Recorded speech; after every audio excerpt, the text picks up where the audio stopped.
Hey, it's Patty, and in this presentation, I'm going to talk about what we might see in the thumb of somebody with a connective tissue pathology based on what's currently out there and just anecdotally what I do see in the clinic as well. But there might be other things I'm sure that won't be mentioned, but just for a basic review, that's what we're going to be going over today.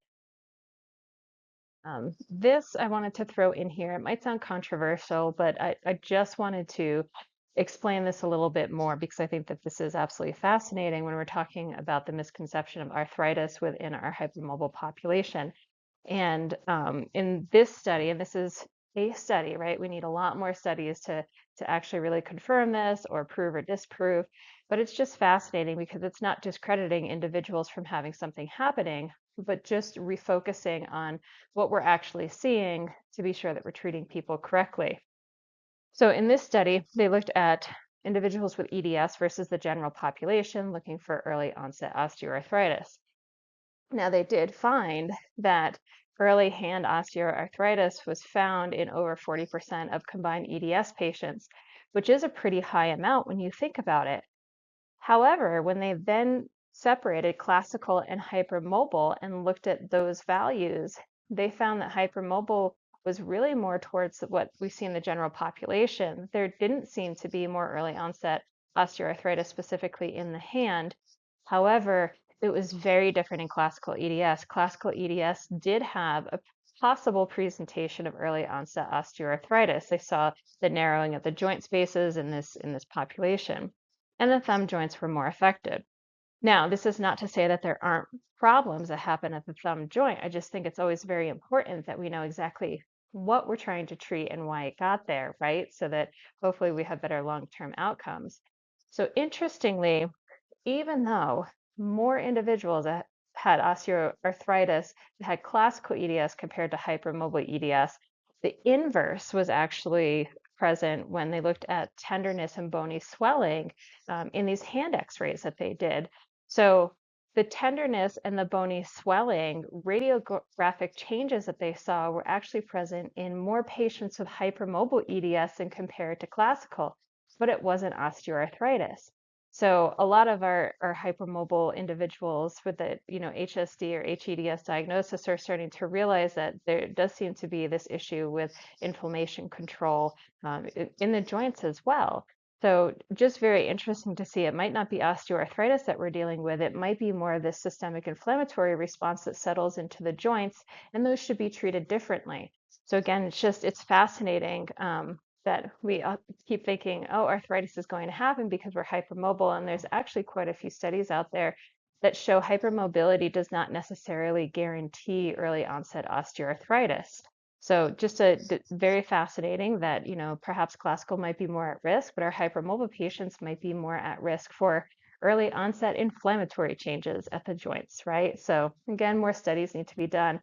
But I just find that this is, fascinating, kind of our breaks our preconceived notions of arthritis is going to be present in an individual with hypermobility. Not necessarily, really depends on the person.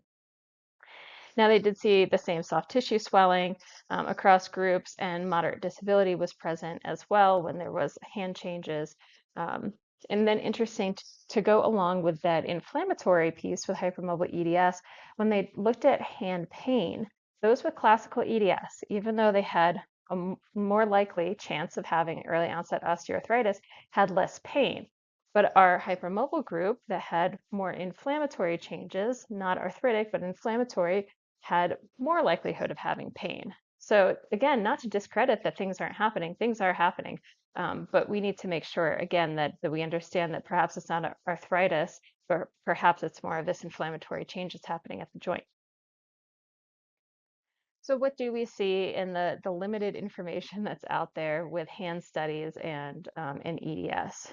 So looking at pinch grip, so when measuring the strength of the pinch grip, it doesn't seem to be affected by the level of hypermobility. So they're still seeing an adequate pinch grip strength compared to the general population. And then they looked at proprioception. Well, maybe we're having trouble controlling where the thumb is in space. That actually didn't seem to be a problem again compared to the general population. And these are studies that haven't been repeated yet. We're really early on in doing some of the research. So this is going to have to be proven over and over, but just the start of some things that are coming out. We know that we have hypermobility in the upper extremity. We use the thumb to forearm, so the EDS gang sign, as we call it. Um, so hypermobility is present for a lot of those in the thumb wrist complex. It's part of the Beit score measurements. And then we see also this spondylodysplastic presentation, this specific genetic variant that's written down below can actually show some atrophy of the thenar muscles and tapering of the fingers. So we might see some muscle meat changes if somebody might have this version of spondylodysplastic EDS. So we are seeing some things. It's really not an area that's hyper-focused in the research. Some things are coming out. So to talk a little bit more just about general instability, so stepping away from, the research that's out there, what do we know about hypermobility in the thumb and the whole thumb complex really, because there are three different joints that are associated with the thumb. And then of course the hand is associated with stabilizing, as is the wrist and all the way up the chain. But in this little picture here, you can see we have one IP joint, so just one in the thumb, that little small joint. So the interphalangeal joint is on the end. That middle joint that connects it to the palm of the hand, that's that metacarpal phalangeal joint. So a lot of people do have complaints of problems happening here, but we'll talk a little bit more about that because a lot of times it actually stems from lower down at this carpometacarpal joint, this wrist to thumb connection that can destabilize for some individuals. So the first picture there, that shoulder sign, because the thumb ends up looking like a shoulder where it meets the wrist. If we have advancing alignment issues, arthritic changes and things like that, we call it the shoulder sign. Now that's an extreme picture, but it can start happening after time if you lose some stability at this base of the thumb here. Now, one way to check this is what does it look like when you try to make that pinch sign? So if we're trying to make that O position and you press the fingers together, head out of the way, press the fingers together, do we see it staying an O, or does that middle joint there start to collapse? And that actually usually comes from some instability that happens down at the CMC joint because the base is not stabilizing where it should be, and it allows this joint to collapse up higher. So just an area to consider. Talk about it, and so we talk about some of the exercises too. We tend to forget about this joint. We get a lot of pain in this one.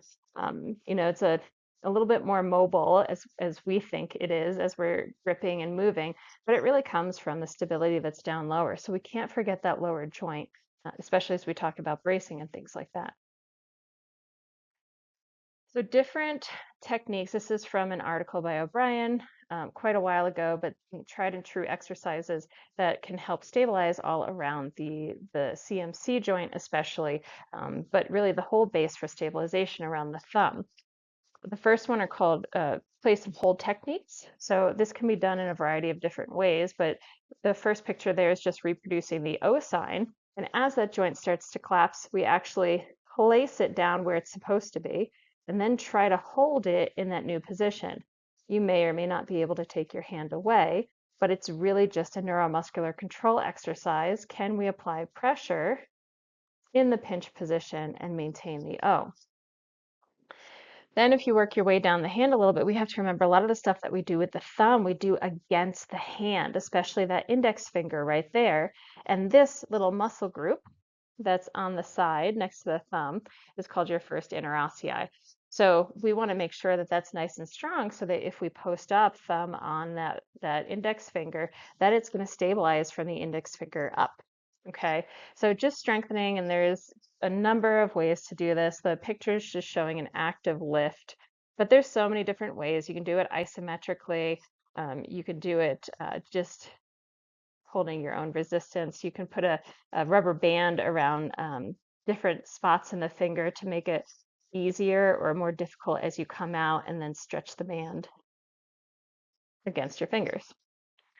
So a stable base to be able to pinch off of. And then there's opposition, and I know a lot of therapists out there use this one. So just trying to improve the dexterity and coordination of the hand for that neuromuscular control. And not to forget, you can do opposition at different parts of the fingers to challenge the thumb a little bit as well. So it doesn't always have to be to the fingertip.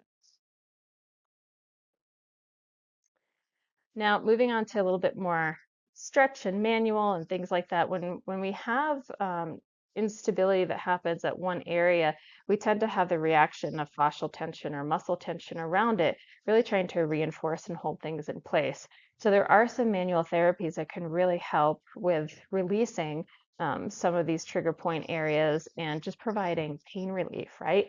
So you can do a trigger point release. We call this the web space. So this kind of meaty area between the thumb and the index finger there on both sides. We can do a trigger point release. So you can do this with your own hand. You basically find the spot, and mine's right there. You find the spot where the trigger point is sitting between your two fingers, and you can gently just hold down for 60 to 90 seconds. It's really only about, they say, a weight of a pineapple. It's only a couple pounds or about 2 kilograms that you're holding on there to allow the trigger point to release over a prolonged period of time, up to 90 seconds. If you have finger problems, there are other ways to do this. You can take one of those sandwich clips and hopefully not a super firm sandwich clip that's going to cut off your blood flow and really pinch too hard. But you can find one that applies enough pressure that sits right on that trigger point there and just leave it on for 60 to 90 seconds. That second picture there shows a webbing stretch because a lot of times that this web area, like I said, becomes restricted because it's really trying to stabilize everything around the thumb. So we can do some gentle stretching.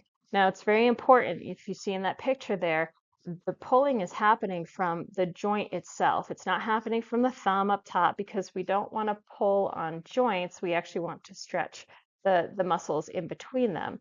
So if you stay below that joint that we call the metacarpal phalangeal or MCP, that middle knuckle right there, if you stay below it, then you're really pulling more on the web space and pulling the first bone here away from the second hand bone.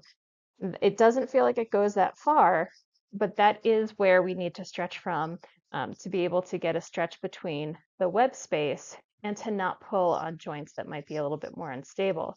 So the web space stretch has to come from down lower, down more into the palm of the hand and pulling gently away from the index finger.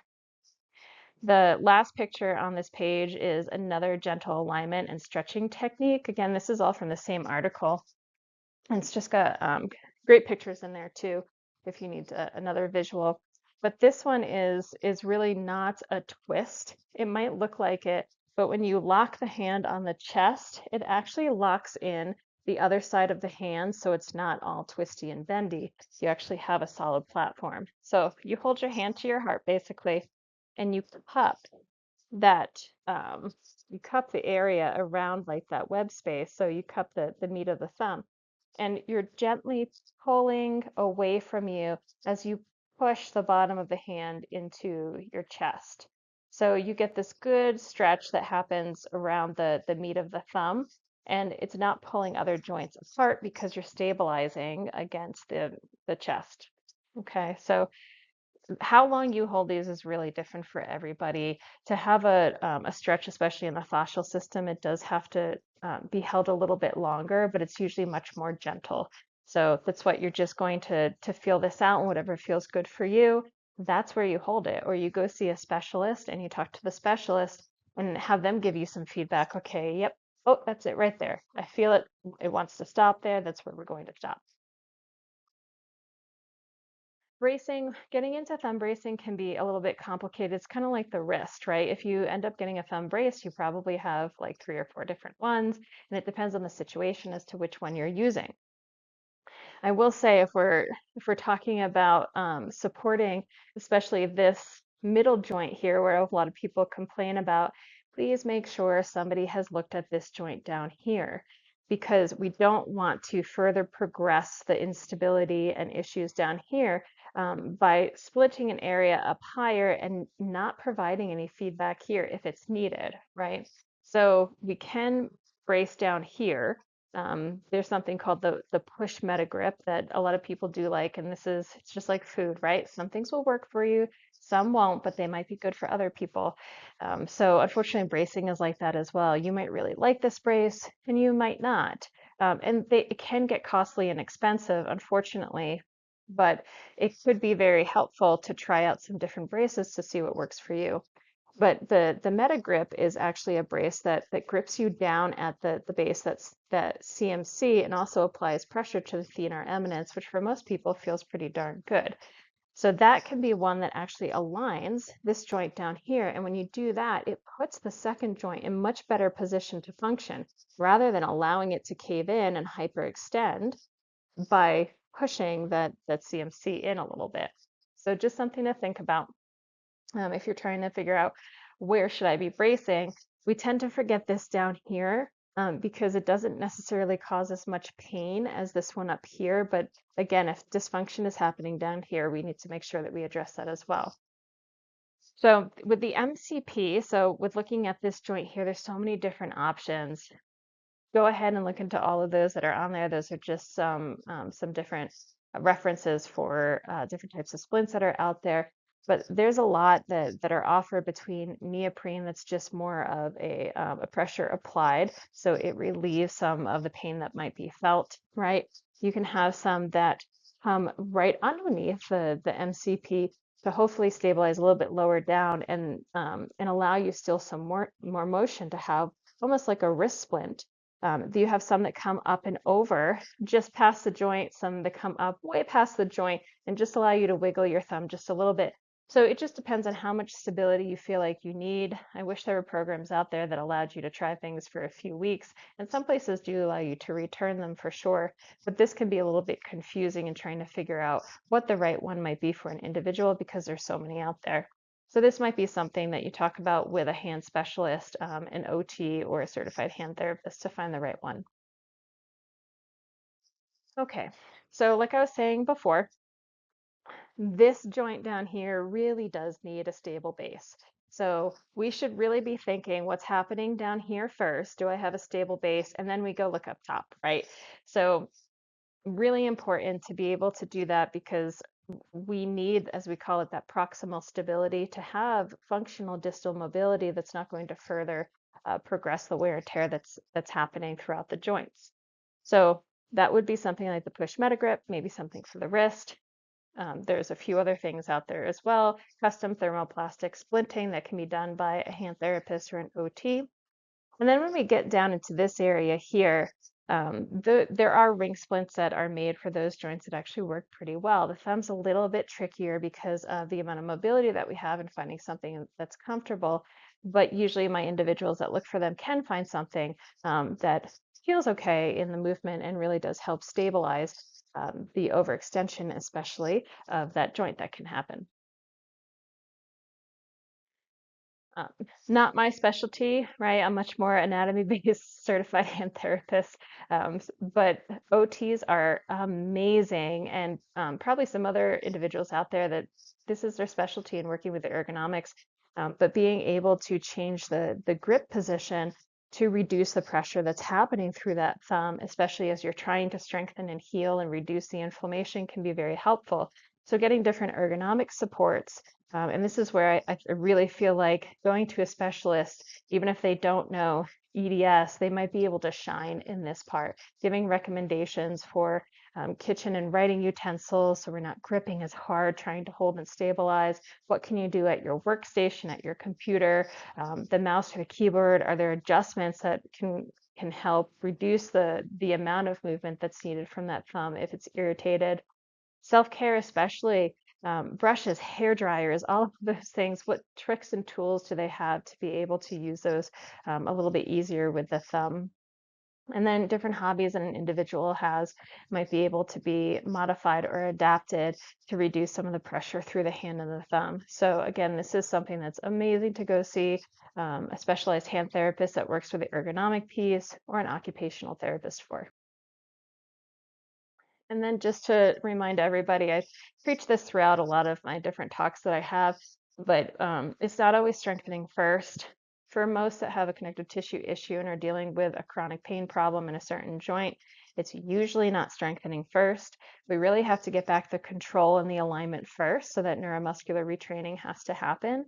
So we need to think, can we even hold our body in space without adding, strengthening to it? So with the hand flat position, just working, isometrics in this position, a lot of us like to overextend to feel the end range of the joint. But can we even keep that in neutral? Can we teach the thumb where neutral is and then flex the muscles and relax and flex the muscles and relax? So even just in the hand position, the pinch and grip that we talked about before, that's one of these neuromuscular retraining exercises and teaching your body how to control itself in space before we ever add any strengthening to it, right? And then you can also do the same with what we call the key grip. So key grip is if you had a key in your hand, a lot of times these joints in here will collapse on the thumb. So we can train it to hold up as we press down and not hyperextend through that joint. So all of these place and hold, it's not cheating.